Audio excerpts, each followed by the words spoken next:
नमस्कार, मी ॲडव्होकेट स्नेहल पाटील. तुम्हाला माहिती आहे की मी बॅनर विरोधात म्हणजे हायवेला जे बॅनर असतात त्याच्या विरोधात मी वेळोवेळी तक्रार करत असते, ते शासनाकडनं काढून घेत असते.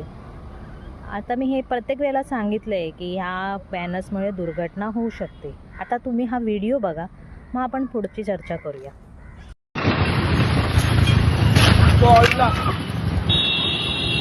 पाहिलं ना, ह्या व्हिडिओमध्ये आता काय कळतं आहे की मोठी दुर्घटना होता होता वाचली आहे. आता दुर्घटना झाली असती जरी तर ह्या बॅनरवरच्या लोकांनी याची जबाबदारी घेतली असती का, किंवा प्रशासनाने याची जबाबदारी घेतली असती का?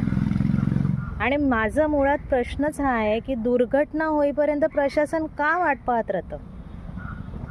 प्रशासन वेळोवेळी आपली अंमलबजावणी करू शकत नाही का कायद्याची? जर बॅनर लावायचे नाही आहेत असे अनधिकृत, तर प्रशासन याची अंमलबजावणी का नाही करत कायद्याची?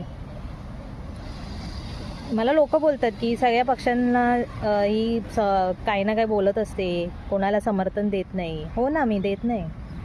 कारण आता बघा ना, हे जे बॅनर आहेत ना हायवेला, हे काय कोणी एका पक्षाचे नसतात, सगळेच पक्ष असतात त्याच्यात.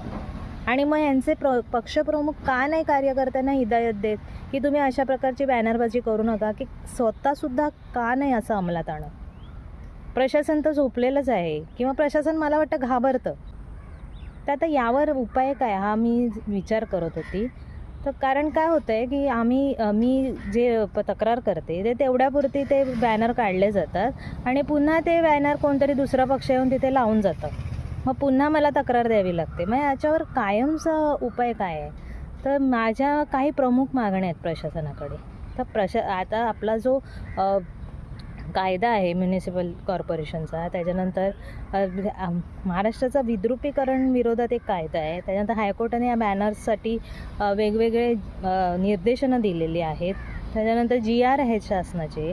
आणि एवढं सगळं असून देखील आम्ही मात्र ह्या बॅनरचं ओझं वाहतोच आहे नागरिक म्हणून.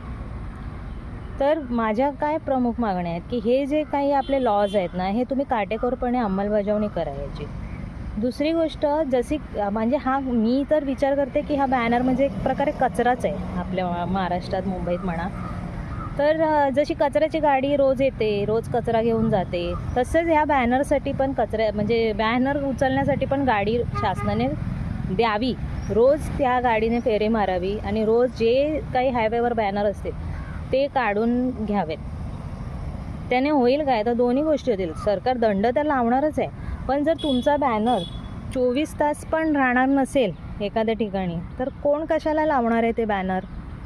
म्हणूनच हे बॅनरसाठी ही गाडी असणं फार महत्त्वाची आहे.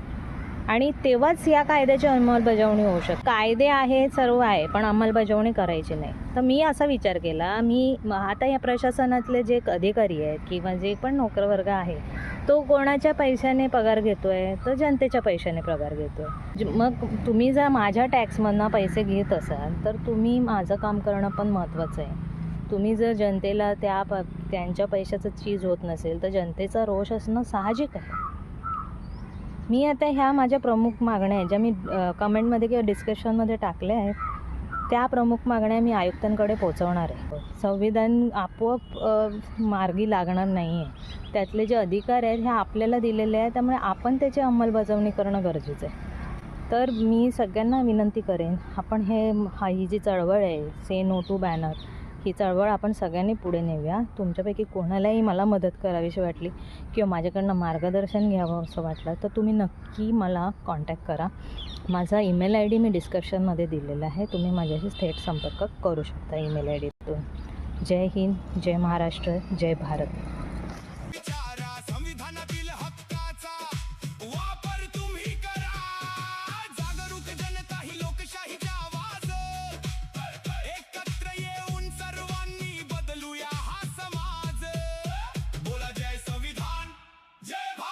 जय संविधान.